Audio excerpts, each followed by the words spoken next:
Bonjour à tous et à toutes fans de cinéma, c'est Esprit Z, j'espère que vous allez tous très bien et bienvenue sur la chaîne du Cinéphage pour une toute nouvelle vidéo sortie cinéma SVOD du mois qui va cette fois concerner les sorties cinéma et SVOD du mois de janvier 2023 et sorties DVD du mois de décembre 2022. Comme d'habitude, tous les films ne seront pas développés dans cette vidéo, il ne va s'agir que des plus importants selon moi. Je croise les doigts pour que cette vidéo sorte le 31 décembre et du coup je vous souhaite de bien vous pinter la gueule avant la reprise du boulot dans 2-3 jours. Bonne année 2023 et bonne santé à tous et à toutes. Une grosse année nous attend et je l'ai déjà débuté un peu avec la critique sur Avatar 2, voilà, j'espère que vous l'avez vu. Ce format sera présent toute l'année, j'espère que ça vous plaira. Je dis ça, hein, j'essaierai de publier des critiques toute l'année. Au programme du jour, du cinéma partout, en veux-tu, en voilà. Plus besoin de masque ou de passe vaccinal, mais n'oubliez pas que nous sommes encore et toujours en guerre. Alors c'est parti mon kiki, accrochez-vous avec moi pour ces dernières heures avant la nouvelle année. Lumière, moteur, ça tourne, action, et commençons tout de suite avec les sorties cinéma et SVOD.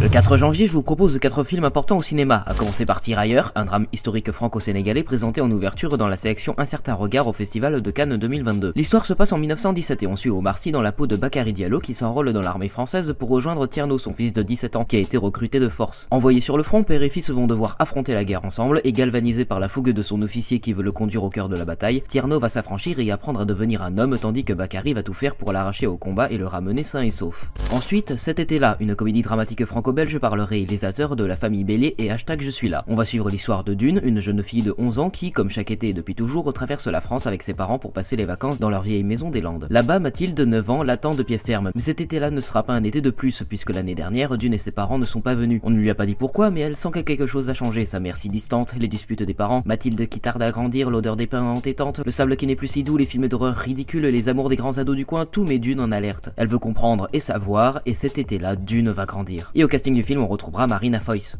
Puis nous aurons 16 ans, un drame romantique présenté au Festival d'Angoulême 2022 dans lequel Nora et Léo se rencontrent le jour de la rentrée en classe de seconde. Leurs regards se croisent et tout est dit, mais le frère de Nora, manutentionnaire à l'hypermarché local, est accusé de vol et viré sur le champ. Le directeur de l'hypermarché, c'est Franck, le père de Léo. Les deux familles s'affrontent alors, les différences s'exacerbent et le chaos s'installe et les vies de Nora et Léo s'embrasent. Et enfin, Les Survivants, un thriller dramatique présenté lui aussi au Festival d'Angoulême 2022 dans lequel Samuel, joué par Denis Ménochet, part s'isoler dans son chalet au cœur des Alpes italiennes. Une nuit, une jeune femme se réfugie chez lui, piégée par la neige. Elle est afghane et veut traverser la montagne pour rejoindre la France. Samuel, lui, ne veut pas d'ennui, mais devant sa détresse, décide de l'aider, et il est alors loin de se douter qu'au-delà de l'hostilité de la nature, c'est celle des hommes qu'ils devront affronter. Mais vous aurez aussi Radio Métronome, Nostalgia, Venez voir, L'étrange histoire du coupeur de bois, De l'autre côté du mur, Nazar, Mes chers espions, Du Vida le dilemme, Husky Roti, Un jour avant la saison des pluies, Professeur Yamamoto part à la retraite, Etougen et Mobile Suit Gundam, Kukurus Dohan's Island. Mais le même jour, je vous propose un film important sur Netflix et il s'agit de Comment je suis devenu un gangster, un drame policier polonais dans lequel un gangster ambitieux gravit les échelons de la pègre de Varsovie jusqu'à saisir sa chance de s'installer au sommet. Le 6 janvier, je vous propose 2 films importants sur Netflix, à commencer par The Pale Blue Eye, un thriller historique par le réalisateur de Affamé sorti en 2021. Le film se déroule en 1830, l'inspecteur vétéran Augustus Landor, joué par Christian Bale, est chargé d'enquêter sur une série de meurtres à l'académie militaire de West Point. Il décide alors d'y recruter un brillant cadet pour l'aider dans sa tâche et qui n'est autre que le futur célèbre écrivain Edgar Allan Poe, joué par Harry Melling. Et au casting, on retrouvera aussi Gillian Anderson.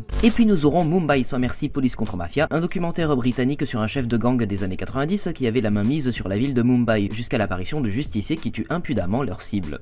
Le 10 janvier, je vous propose un film important sur Netflix et il s'agit de Kyle, l'autostoppeur à la hachette, un documentaire américain choquant qui relate comment un vagabond insouciant devenu populaire en un instant est passé du sommet au creux de la vague pour finalement se retrouver en prison. Le 11 janvier, je vous propose 5 films importants au cinéma, à commencer par Les Rascals, un drame français présenté au Festival de Deauville 2022 et qui raconte l'histoire des Rascals, une bande de jeunes de banlieue qui profitent de la vie insouciante et des années 80. Chez un disquaire, l'un d'eux reconnaît un skin qu'il avait agressé et décide de se faire justice lui-même. Témoin de la scène, la jeune sœur du skin se rapproche d'un étudiant extrémiste qui lui promet de se venger des Rascals. Et alors que l'extrême droite gagne du terrain dans tout le pays, la bande d'amis est prise dans un engrenage. Ensuite, Les Cadors, une comédie française présentée au Festival d'Angoulême 2022 et racontant l'histoire de 2 frères que tout oppose, joués par Jean-Paul Rouve et Grégoire Ludig. Antoine, marié, 2 enfants, conducteur de bateau, et Christian, célibataire, chômeur et bagarreur incorrigible. Mais quand Antoine, le mari idéal, se retrouve mêlé à une sale histoire, c'est Christian, le mal-aimé qui, même si on ne lui a rien demandé, débarque à Cherbourg pour voler à son secours. Les Cadors, comme ils aimaient se surnommer dans leur enfance, vont se redécouvrir au travers de cette histoire. Christian, qui n'a rien à perdre, va alors défendre au péril de sa vie cette famille qu'il a toujours rêvé d'avoir, sans jamais avoir eu le courage de la fonder. Et au casting, on retrouvera aussi Michel Blanc. Puis nous aurons Les Cyclades, une comédie française avec Laure Calamy présentée au Festival d'Angoulême 2022 et par le réalisateur de Les Apparences et Selfie sorti en 2020. 2020. Adolescentes, Blandine et Magali étaient inséparables, mais les années ont passé et elles se sont perdues de vue, et alors que leurs chemins se croisent de nouveau, elles décident de faire ensemble le voyage dont elles ont toujours rêvé, direction la Grèce, son soleil, ses îles, mais aussi ses galères, car les deux anciennes meilleures amies ont désormais une approche très différente des vacances et de la vie. On continue avec L'Envol, un drame historique et romantique franco-italien présenté en ouverture de la quinzaine des réalisateurs au Festival de Cannes 2022 et qui est librement adapté du roman Alai Parousa d'Alexander Green. Quelque part dans le nord de la France, Juliette grandit seule avec son père Raphaël, qui est un soldat rescapé de la Première Guerre mondiale. Passionnée par le chant et la musique, la jeune fille solitaire fait un été la rencontre d'une magicienne qui lui promet que des voiles écarlates viendront un jour l'emmener loin de son village. Juliette ne cessera jamais de croire en la prophétie et au casting, on retrouvera Louis Garrel. Et enfin Terrifier 2, le thriller horrifique qui a énormément fait parler de lui aux US et dans lequel Art le clown revient dans la ville de Miles County après avoir été ressuscité par une entité sinistre. Il finit par prendre pour cible une adolescente et son jeune frère le soir d'Halloween, et c'est un film interdit aux moins de 16 ans avec beaucoup de violence, de torture et d'éviscération. Mais vous aurez aussi The Novice, L'Emprise du démon, La Ligne, L'Immensita, Au revoir le bonheur, Grand Marin, Swing Rendez-vous, Natural Light, Varissou, Ceux de la nuit, De Humani Corporis Fabrica, Rewind and Play, Le Pari et Ma ville de demain.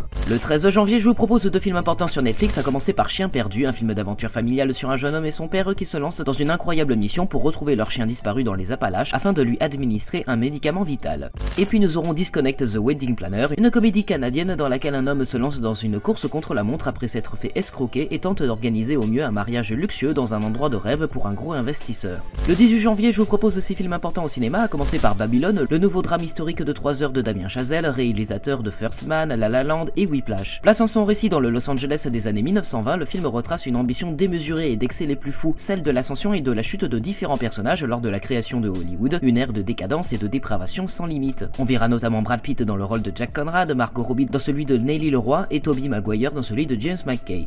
Ensuite, La Guerre des Lulus, un film d'aventure familiale et historique par le réalisateur du film La Guerre des Boutons avec Alain Chabat. À l'aube de la Première Guerre mondiale, dans un village de Picardie, 4 amis inséparables, Lucas, Luigi, Lucien et Ludwig, forment la bande des Lulus. Ces orphelins sont toujours prêts à unir leurs forces pour affronter la bande rivale d'Octave ou pour échapper à la surveillance de l'abbé Turpin. Mais lorsque l'orphelinat de l'abbaye de Valencourt est évacué en urgence, les Lulus manquent à l'appel. Oubliés derrière la ligne de front ennemie, les voilà livrés à eux-mêmes en plein conflit. Et bientôt rejoints par Luce, une jeune fille séparée de ses parents, ils décident coûte que coûte de rejoindre la Suisse. Les voilà alors projetés avec toute l'innocence et la naïveté de leur âge dans une aventure à laquelle rien ni personne ne les a préparés. Et au casting, on retrouvera Isabelle Carré, Didier Bourdon, François Damiens et Alex Lutz. Puis nous aurons Youssef Salem a du succès, une comédie française présentée au Festival d'Angoulême 2022 dans laquelle Youssef Salem, 45 ans et joué par Ramzi Bedia, a toujours réussi à rater sa carrière d'écrivain. Mais les ennuis commencent lorsque son nouveau roman rencontre le succès car Youssef n'a pas pu s'empêcher de s'inspirer des siens, pour le meilleur et surtout pour le pire. Et il doit maintenant éviter à tout prix que son livre ne tombe entre les mains de sa famille. Et au casting, on retrouvera Noémie Lvovsky et Mela Bedia. On continue avec Le Clan, une comédie française adaptée d'une pièce de théâtre à succès dans laquelle Fred, Achille, Max et Belette sont 4 truands qui forment une belle équipe de bras cassés et après avoir raté lamentablement leur dernier coup, ils décident de se refaire en kidnappant Sophie Marceau. Juste après, Nos Soleils, le drame hispano-italien qui a remporté l'Ours d'Or au Festival de Berlin 2022. Depuis des générations, les Soleils passent leur été à cueillir des pêches dans leur exploitation à Alcaraz, un petit village de Catalogne. Mais la récolte de cette année pourrait bien être la dernière car ils sont menacés d'expulsion. Le propriétaire du terrain a de nouveaux projets, couper les pêchers et installer des panneaux solaires. Alors confronté à un avenir incertain, la grande famille, habituellement si unie, se déchire et risque de perdre tout ce qui faisait sa force. Et enfin, Brillante, une comédie dramatique avec Camille Lelouch dans laquelle Karine, femme de ménage, partage sa vie entre son travail de nuit avec ses collègues et Ziggy, son fils de 17 ans. Mais lorsque l'entreprise qui l'emploie est rachetée, tout bascule pour Karine. La pression sociale va la pousser dans ses retranchements et la mettre face à un dilemme, dévoiler un lourd secret ou mentir pour se protéger. Mais vous aurez aussi La Belle Bleue, Airwig, Mon Vieux, Le Chant des Vivants, En Plein Jour, Goodbye, Inséparables et Le Secret des Perlins. Le 19 janvier, je vous propose un film important sur Netflix et il s'agit de Alcalat Plus, une comédie dramatique saoudienne regroupant 4 histoires explorant la ruse et la tromperie des voleurs de pneus qui écrasent un mariage à la tentative frénétique d'un homme d'enterrer un secret pour un ami décédé.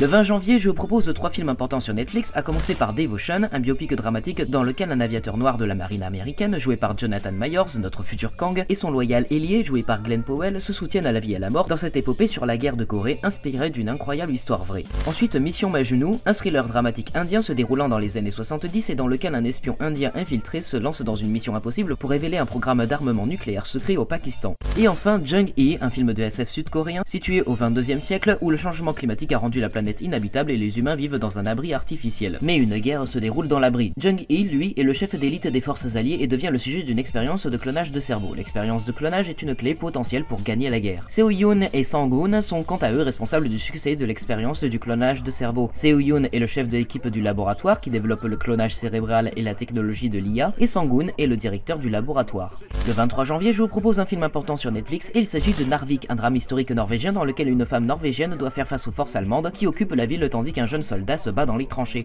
Le 25 janvier, je vous propose 6 films importants au cinéma, à commencer par Mayday, un thriller d'action avec Gérard Butler et par le réalisateur de L'Empereur de Paris avec Vincent Cassel est sorti en 2018. Dans ce film, Leonidas joue Brody Torrance, un pilote commercial qui a réussi l'exploit de faire atterrir son avion endommagé par une tempête sur la terre ferme mais va découvrir qu'il s'est déposé sur une zone de guerre, lui et les passagers se retrouvent alors pris en otage.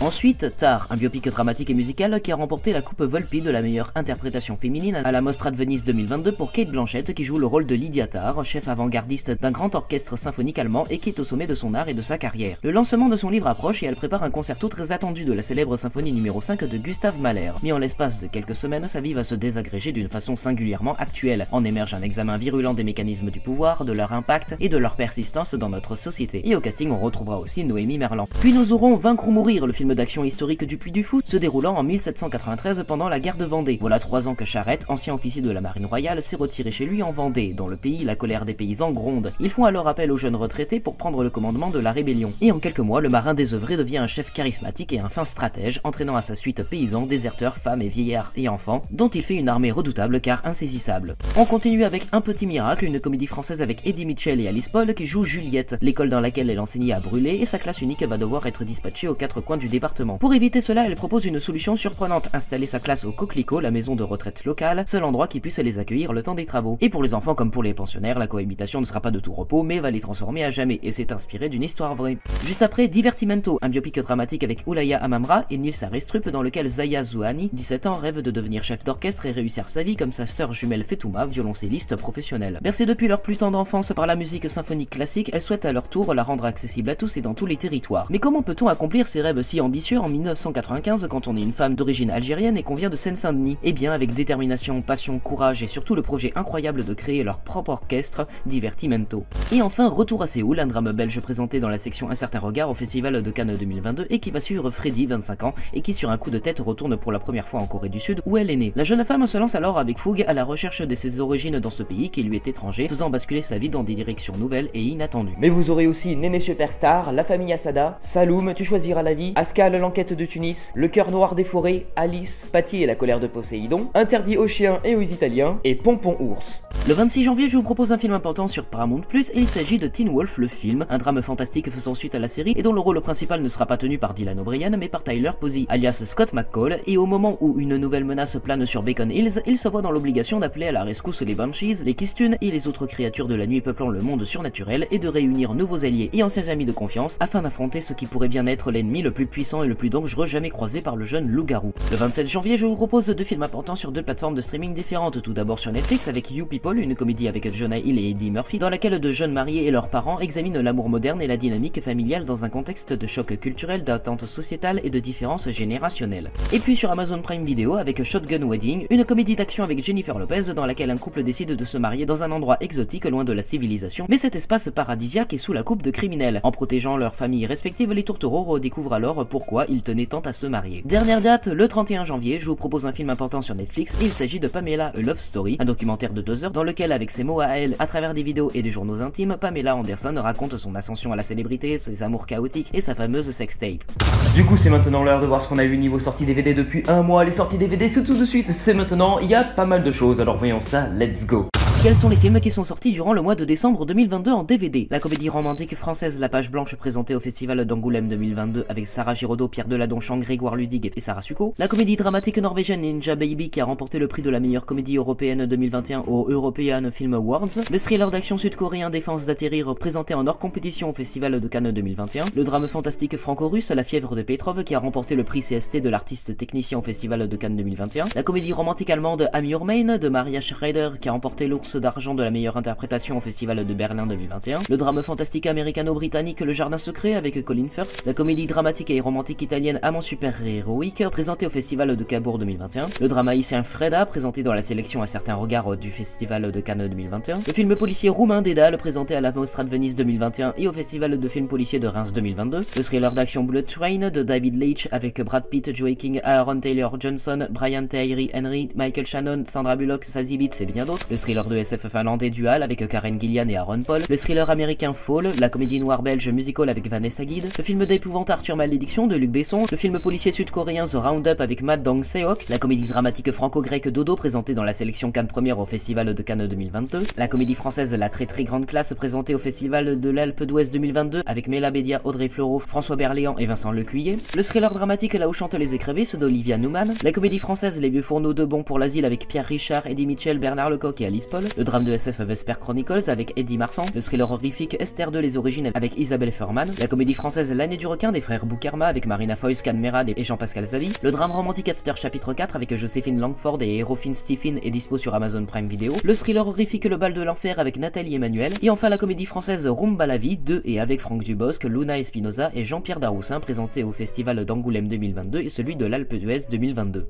Et voilà, c'est déjà la fin de cette vidéo rétrospective des sorties cinéma et SVOD du mois à venir et sorties DVD du mois dernier. J'espère que cette vidéo vous aura plu et si c'est le cas, vous savez quoi faire. Vous likez, vous commentez, vous partagez, vous vous abonnez à mes réseaux sociaux et à la chaîne YouTube. Vous pouvez aussi devenir membre de la chaîne en souscrivant à un abonnement et vous pouvez aussi activer la cloche. Et quant à moi, je vous souhaite un très bon mois de janvier. Encore une fois, bonne année, bonne santé, bonne cuite et bonne gueule de bois à tous et à tous, mais surtout aussi bonne résolution que vous tiendrez seulement 2 mois. Donc allez-y, sortez prendre l'air, allez au cinéma et n'oubliez pas votre joie de vivre d'ici à ce qu'on se revoie l'année prochaine. C'était Esprit Z et vous étiez sur la chaîne du Cinéphage. Coupé. Et voilà, maintenant il me reste plus qu'à aller me pinter la gueule sur le bassin d'Arcachon. Au revoir.